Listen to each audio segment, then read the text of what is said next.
இன்னைக்கு பட்ஜெட் தாக்கல் பண்ணிருக்காங்க. சரிங்க.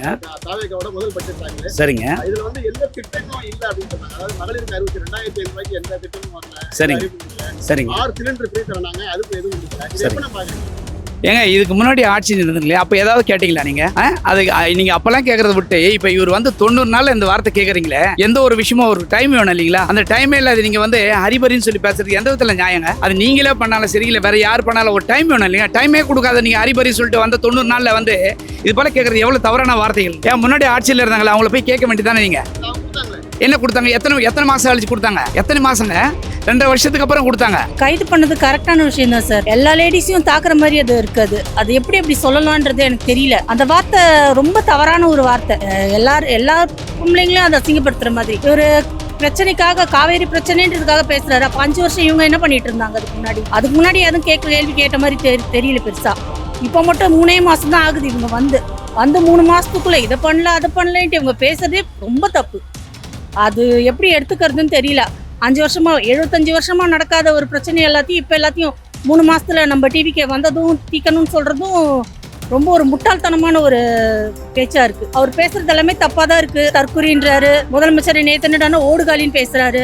அதெல்லாம் என்ன வார்த்தை? அவங்க கட்சியோட வார்த்தை வந்து ரொம்ப தவறுதலா இருக்கு. அவங்க கட்சியில இருக்கிறவங்க பேசுறது எல்லாமே தப்பா தான் இருக்கு. யாரும் வந்து ஒரு கரெக்டா ஒரு நேர்மையாவோ இல்ல ஒரு நல்ல வார்த்தையாவோ பேசல. முதல்வர் விஜய் கூட ஸ்டேஜ் ஏறினா டேஷ் வாயில் எனக்கு நல்லா வந்துடும் அப்படிலாம் சொல்றாரு. அவர் சொல்றதும் தப்பு தான் சார். அவராவது அந்த ஒரு வார்த்தையோட நிப்பாட்டிட்டாரு. ஆனா இவங்க பேசுறதெல்லாம் வந்து அநியாயத்துக்கு பேசுறாங்க. கெட்ட வார்த்தை பேசுறது, ஒரு முதல்வர்ன்ற ஒரு மரியாதை இல்லாம பேசுறது. இவர் பேசுறத கம்பேர் பண்ணும்போது விஜய்னு பேசுறதெல்லாம் பெருசா ஒன்றும் இதுவா இல்லை. ஒரு காலத்துல தமிழக அரசியல் வேற மாதிரி இருக்கும். நம்ம கொள்கைக்காக பேசுவோம், தமிழுக்காக பேசுவோம். ஆனா இன்னைக்கு ஒரு நடிகையை நடுவில் வச்சுட்டு 2 பேரும் மாறி மாறி இப்படி சண்டை போடுறாங்களே, அதை எப்படி பாக்குறீங்க? நடிகையை வச்சுட்டு பேசுறது ரொம்ப கேவலமான ஒரு விஷயம். சம்பந்தமே இல்லாத ஒருத்தரை வந்து உள்ளே இழுத்து போட்டு அவங்கள பேசுறது ரொம்ப அசிங்கம். இது அவங்க ஜெயலலிதா மேம் இருக்கும்போதும் இதே தான் பேசினாங்க. அதுக்கு முன்னாடி இருந்தவங்களையும் இப்படியே தான் பேசியிருக்காங்க. அவங்க பாரபட்சம் பார்க்காம கலைஞர் ஐயாவும் அப்படிதான் பேசியிருக்காரு. ஸ்டாலின் சாரும் அப்படிதான் பேசியிருக்காரு. இப்போ அடுத்து இவரும் பேசுறாரு. இவர் பையன் வந்தாலும் இப்படிதான் பேசுவாங்க. விஜய்க்கும் த்ரிஷாக்கும் சம்பந்தம் இல்லைன்னு சொல்றீங்களா? அவங்க ஃப்ரெண்ட்ஸ் சார். அவங்க பார்த்தாலே தெரியுது ஃப்ரெண்ட்ஸா. என் ஃப்ரெண்ட்ஸா இருக்கக்கூடாதா? இல்லைன்னா மீடியாவில் இருக்கிறவங்க யாரும் ஃப்ரெண்ட்ஸாவே இல்லையா? அப்புறம் சங்கீதா வந்து குற்றச்சாட்டு வைக்கிறாங்க, ஒரு நடிகை கூட சுத்திட்டு இருக்காரு 2021. அது அவங்களோட பர்சனல் இஷ்யூ அரசியலுக்குள்ள கொண்டு வர்றது ரொம்ப தப்பு. அவங்களோட பர்சனல் இஷ்யூவை அரசியலை பேசுறதே அசிங்கம். அப்ப இவர் பாலிடைல் குடிச்சாருன்னு ஒரு மேட்டர் வருதே, அது எங்க போய் சொல்றது? அது யாருக்காக குடிச்சாருன்றது எனக்கும் தெரியாது. ஆக்சுவலி நான் அந்த அளவுக்கு ஒன்றும் நியூஸ் பார்த்து ரொம்ப இதுவெல்லாம் இல்லை. இப்போதான் நாங்கள் கொஞ்சமாக அரசியல்ன்றது என்னன்றது இப்போதான் எட்டி பார்க்குறேனே. நான் கைது பண்ணது வந்து நான் கரெக்டு தான். வார்த்தைகளை கொஞ்சம் தப்பாக அவர் உபயோகப்படுத்திட்டாரு. எவ்வளோ விஷயம் இருக்குது, அதை பற்றி பேசியிருக்கலாம். ஏன்னா இவர் எதிர்கட்சி தலைவராக இருக்காரு. ஒரு எதிர்கட்சி தலைவராக இருந்துட்டு ஒரு இது போல் ஒரு வார்த்தையை பேசியிருக்கக்கூடாது. ஏன்னா அரசியல் வேறு, பர்சனல் வேறு இல்லைங்களா? 1000% இருக்கும். அது வந்து நம்ம அரசியல் ஆக்கக்கூடாது. இவர் ஒரு நல்ல பொறுப்பில் இருந்திருந்தாரு. ஒரு மக்கள் பிரதிநிதியாக இருந்துட்டு எல்லாமே செயல்பட்டார். ஆனால் அப்படி இருந்து இவர் ஒரு தவறுதலான வந்து அவங்களோட பர்சனல் வந்து இதில் பேசுறது ரொம்ப தப்பு தாங்க. ஆனால் பேசுனதுக்கு கைது பண்ணது கரெக்ட் தான். அவர் பேசுனது தப்பு தானே. அவர் பேசுனது தப்பு. நாங்கள் செய்தியை பார்த்தோம். தண்ணி வர வேண்டிய இடத்துல வரல, இன்னொரு இடத்துல வருது அப்படின்றாரு. அது எல்லாரையும் குறிக்கும். முக்கியமாக ஒருத்தரை குறிக்கும். அவங்க திரிசான்னு கத்துறாங்க. இவர் அந்த நேரத்தில் அதை சொல்றாரு. அந்த ஒரு வார்த்தை தப்பு. ஆனால் சொல்லிட்டு நான் தண்ணியை தான் சொன்னேன்றாரு. அது தப்பான ஒரு வார்த்தை. அதனால தான் அவங்க அரெஸ்ட் பண்ணியிருக்கலாம். இந்த வார்த்தைக்கெல்லாம் அரெஸ்ட் பண்ணுவாங்களா? தப்பான ஒரு யாரையும் தப்பா பேசக்கூடாது. இப்போ நான் வந்து உங்களை தப்பா பேசினா உங்களுக்கு கோவம் வருமா வராதா? பொதுமக்களுக்கே கோவம் வரும்போது ஒரு முதலமைச்சர் அவர் கூட இவங்க தான் இருக்கிறாங்கன்னு ஊருக்கே தெரிஞ்சு போச்சு. அப்போ அவங்கள பற்றி பேசும்போது கோவம் தானே வரும். அந்த அம்மாக்கும் கோவம் வரும், அவருக்கும் கோவம் வரும். இதனால அரெஸ்ட் பண்ணியிருக்கலாம்னு என்னுடைய இது. நிறைய பேர் இதோட அசிங்கமா பேசுறாங்களே, அவங்க எல்லாம் விட்டுட்டு யார இன்னைக்கு இந்த ஒரு வார்த்தைக்காக, அதுவும் அவர் திரிஷா பேரை யூஸ் பண்ணல, சாரி அவங்க பேரை யூஸ் பண்ணல, அவர் பேரை யூஸ் பண்ணல, அப்படிங்கும்போது எப்படி அரெஸ்ட் பண்ணலாம்? அவர் பேரை யூஸ் பண்ணல. அங்க ஜனங்க கத்தும் போது இந்த வார்த்தை சொன்னார். திரிசான்னு கத்துனாங்க. திரிசான்னு கத்தும் போது இந்த பேரை அவர் சொன்னார். என்னன்னா தண்ணி வர வேண்டிய இடத்துல வரல, மற்ற இடத்துல வருது அப்படின்னு. யாருமே அந்த வார்த்தையை புரிஞ்சுக்கல, மீடியாக்காரங்க கட் பண்ணி திணிச்சிட்டாங்க அப்படின்றாங்க. அப்படிலாம் கிடையாது. நாங்க தான் பாக்குறோமே செய்தியை. என்னென்ன நடக்குது செய்தியில வருது இல்லைங்க. செய்தியை பார்த்து மக்களுங்க சொல்லுங்க. நல்ல தீர்ப்பு. யார் தப்பு பண்ணாலும், இதே விஜய் தப்பு பண்ணா கூட நாங்க சொல்லுவோம். எனக்கு தேவை வந்து கரெக்டா இருக்கணும். என்னுடைய பாலிசி மட்டும். யார் தப்பு பண்றாங்களோ, எங்க வீட்டுக்காரே தப்பா ஒரு வார்த்தை விட்டாருன்னா இது பேசாதன்னு நான் சொல்லுவேன். எனக்கு ஒரு ஆளுக்கே இப்படி இருக்கும்போது ஊருக்கே தெரியுற மாதிரி நீங்க பேசுறீங்க. அப்ப தப்பு தானே அந்த வார்த்தை. வீட்டுக்காரரே வந்து ஒரு வார்த்தை தப்பா விட்டாருன்னா சண்டை வரும்.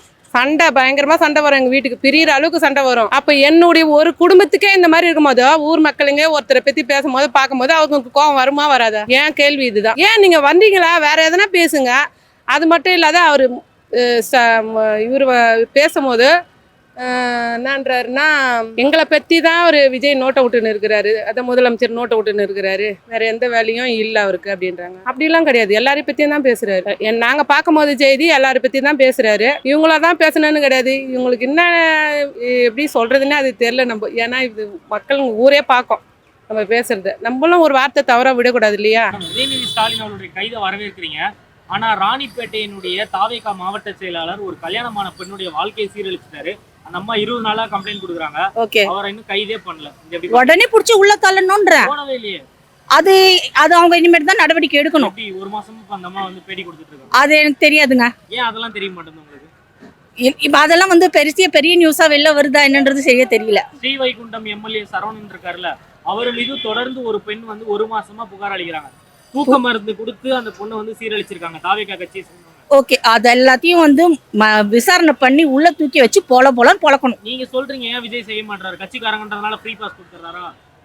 அது அவங்களோட இதுதான். அது வந்து எல்லாருமே பாரபட்சம் இல்லாம பண்ணணும்ன்றதுதான் எல்லாரோட மக்களோட கருத்து. 2 பெண் வந்து பேட்டி கொடுக்குறாங்க. கண்டிப்பா கேவலம் தான். மயக்க மருந்து கொடுத்து ஒரு பெண்ணை வந்து கற்பழிச்சிருக்காங்க. இது விஜயனுடைய கட்சியினுடைய எம்எல்ஏ சம்பந்தப்பட்டிருக்காரு. ஏன் வந்து கைது பண்ணல? டைரக்டா அந்த லேடி வந்து டைரக்டா விஜய் கிட்ட புகார் கொடுக்கணும். பக்கத்துலயே விட மாட்டாங்களே, தள்ளி விடுறாங்களே, பேட்டி கொடுக்குறாங்க. அதை பார்த்து விஜய் நடவடிக்கை எடுக்கணும்ல. அது தெரியல என்னன்னு. ஸ்டாலின் 1 மணி நேரத்துல கைது பண்ணாங்கல்ல, ஓகே, அப்ப இதையும் பண்ணிருக்கணும். அதுக்கும் நீங்க குரல் கொடுக்கணும்ல. கண்டிப்பா குரல் கைது பண்ணல. 20 நாளா அந்த பொண்ணு வந்து பேட்டி கொடுத்துட்டு இருக்காங்க. என்னோட போட்டோஸ் எடுத்துட்டாரு, ட்ரெஸ் எல்லாமே வச்சு மிரட்டுறாரு, என் 14 வயசு பொண்ணு வந்து கூப்பிடுறாரு, எப்படி சார் அப்படின்னு கேக்குறாங்க. வச்சு பொழக்கணுங்க, வேற ஒண்ணுமே இல்ல. அது ஏன் பொழக்கனேட்டி கேளுங்க. இப்ப சொல்லுங்க. இது இந்த நியூஸ் அதுதான் பெருசா சப்போர்ட்டான நியூஸ் மட்டும் தான் வருது. அப்படின்னு கிடையாது. மிக்ஸ்டா எல்லாம் ரொம்ப வந்து ஃபீட் ஆகல நாங்க பக்கத்துல. இத பத்தி பல பேர் வந்து எதிர்ப்பு இருக்கு. அதாவது இந்த வார்த்தை பேசுறது தப்பு அப்படின்னு சொல்லி பல எதிர்ப்புகள் இருக்கு. அவங்க கட்சிக்காரங்களே சொல்றாங்க. அப்படி இருக்கும்போது அவங்க கட்சியில சில பேர் சொல்றாங்க இளைய கலைஞர் ஐயா அப்படின்னு சொல்லி கொண்டாடுறாங்க. இது எப்படி பாக்குறீங்க? இல்லைங்க, பேசுகிற வார்த்தை தப்பாக இருந்தால் யார் இருந்தாலும் தப்பு தானே. இப்போ அது தாயாக இருந்தாலும் பிள்ளையாக இருந்தாலும் இப்போ வாயை விட்டு வார்த்தை வந்துருச்சு, அது தப்பு தானேங்க. அதை திரும்பி வாங்க முடியாது இல்லைங்களா?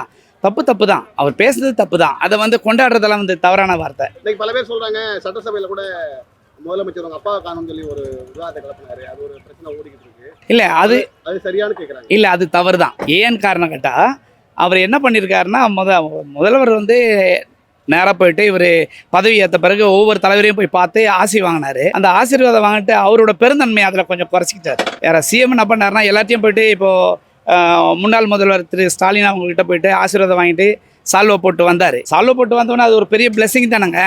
அதை போயிட்டு அப்படி ஒரு பெருந்தன்மை நடந்துக்கிட்டு இவர் சபையில் வந்து இவ்வளோ அநாகரிகமாக நடந்தது ரொம்ப தவறு. நேற்று உதயநிதி அவர்களை கைது பண்ணதன் மூலமாக தமிழ்நாட்டில் வந்து எந்த தவறு நடந்தாலும் யாரும் சுட்டி காட்டக்கூடாது அப்படின்ற ஒரு பயமுறுத்துற மாதிரி இருக்கு. இது எப்படி பார்க்குறீங்க? இல்லை, தப்பு செய்கிறோம் யார் ஒன்றும் கேட்கலங்க. இந்த ஜனநாயக நாட்டில் வந்து இது தப்பு நீ கேட்கக்கூடாது. அடிமைத்தனம் யாருக்கும் இல்லை இல்லைங்களா? அடிமைத்தனம் நம்ம யாருக்கும் அடிமை இல்லை. இது வந்து மன்னர் ஆட்சியாக இருந்தால் நீங்கள் சொல்கிறது பாருங்கள், இது மக்களால் தேர்ந்தெடுக்கப்பட்டு மக்களாட்சி, மக்களுடைய அவங்களுடைய சுய இது கருத்து தெரிவிக்கலாம் இல்லைங்களா? அது எப்படி தவறுன்னு சொல்ல முடியும்? சரி, நான் வந்து நீ கைது பண்ண சரின்றீங்க. கைது பண்ண சரிதான்.